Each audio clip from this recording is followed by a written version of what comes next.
नहमदहु व नसल्ली अला रसूलिहिल करीम अम्मा बाद औज़ु बिल्लाहि समीउल अलीम मिनश शैतानिर रजीम बिस्मिल्लाहिर रहमानिर रहीम। वाजिबुल एहतराम फ़ख्र जमात नाज़िम आला जमात मोहतरम करम हाफ़िज़ अब्दुल करीम साहिब, ज़ीवकार उलमाए कराम, इंतहाई मुअज़्ज़ज़ मोहतरम करम बुज़ुर्गों, दोस्तों, पर्दा नशीं इस्लामी माँ और बहनों, अस्सलामु अलैकुम व रहमतुल्लाहि व बरकातहू। आज की ये कॉन्फ्रेंस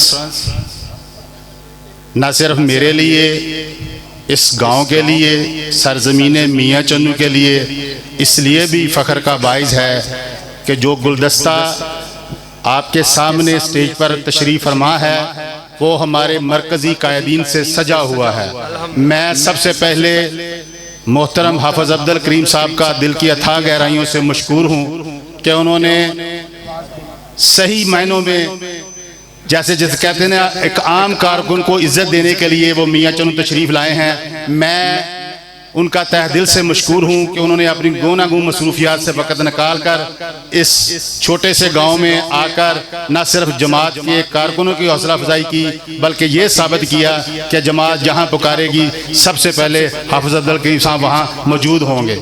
मैं इसी तरह मोहतरम अब्दुल बासित साहब, अब्दुल मनार रासिक साहब और आए हुए तमाम उलमाए कराम का, चूँकि मैं ये समझता हूँ कि इस कॉन्फ्रेंस में अगर मैं अपने कायदे मोहतरम, कायदे ज़िला मोहतरम कारी सैफुल्लाह साहब का नाम ना लूँ, जिनकी काविशों से, जिनकी मोहब्बत से, जिनकी क़यादत से आज हम इस मकाम पर हैं, तहसील मियाँ चन्नू बिलखसूस, जिन्होंने आज ये सारे उलमाए कराम इस बात के गवाह हैं कि कोई हफ्ता अल्हम्दुलिल्लाह पिछले साल से कोरोना था, वरोना था, जो मर्जी था, कोई हफ्ता कोई महीना मियाँ चन्नू में खाली नहीं था जब प्रोग्राम नहीं होते। ना हमने कोरोना में तबलीग का काम छोड़ा, ना हमने कोरोना में किसी अपनी जो सियासी विंग था उसका कोई काम छोड़ा। मैं इसलिए असल में मैं अपने जज्बात पर काबू नहीं रख पा रहा।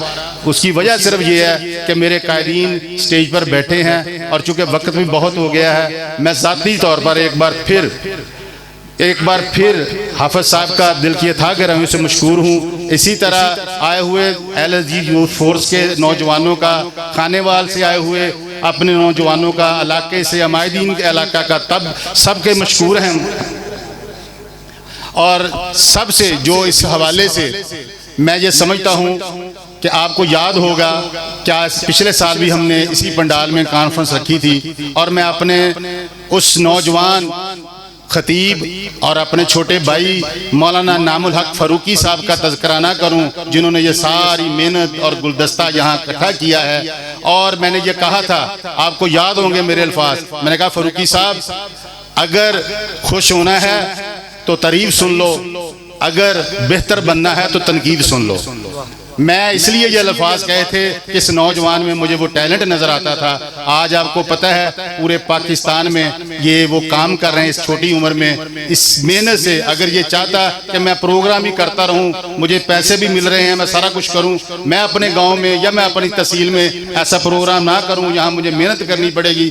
आज आपको इस मेहनत का, मुझे पता है पंडाल से बहुत सारे लोग बाहर हैं, एक तो मैं उनसे गुजारिश करता हूँ कि अंदर आएँ। आपको कायदीन के प्रोटोकॉल का ये तकाजा है कि आप बाहर नहीं खड़े होंगे। मेरी गुजारिश है कि सारे अंदर आएं ताकि उनकी खिताब सुने, एक एक लफ्ज़।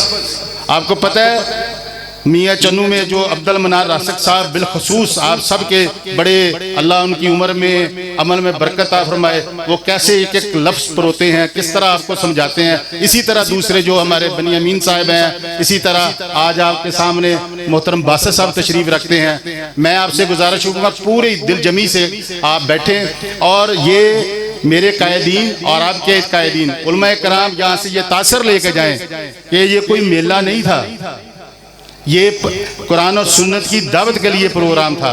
जो ये एक लफ्ज़ आपको बताएंगे, साल हर साल की मेहनत, तरद्दुद और इल्म का वो निचोड़ है जो चंद मिनटों में आपको समझा के जाएंगे। आपने तवज्जो से सुनना है। आपको बतौर सामीन ये याद रखें, यही मेरा पैगाम है कि आपने सुकून से सुनना है। मैं एक बार फिर अपने कायदीन का, बिलखसूस मोहतरम कारी सैफुल्लाह साहब का, मैं ये चाहूँगा कि कारी सैफुल्लाह साहब भी तशरीफ़ लाएँ। मैं उनको खुद दावत देता हूँ कि वो जी अच्छा चले, ये नामुल हक फारूकी साहब कह रहे हैं बाद में बुलाते हैं। मेरा मकसद ये था कि चूँकि वो मेज़बानों में शामिल हैं, वो ज़िले के कायद हैं, हमारे अमीर हैं, मोहसन हैं, इसलिए मैं चाहता हूँ कि कायद मोहतरम हाफ़िज़ अब्दुल करीम साहब से पहले उनको ज़रूर मौका दिया जाए कि वो उनको खुद बुलाएं। जज़ाकुमुल्लाह।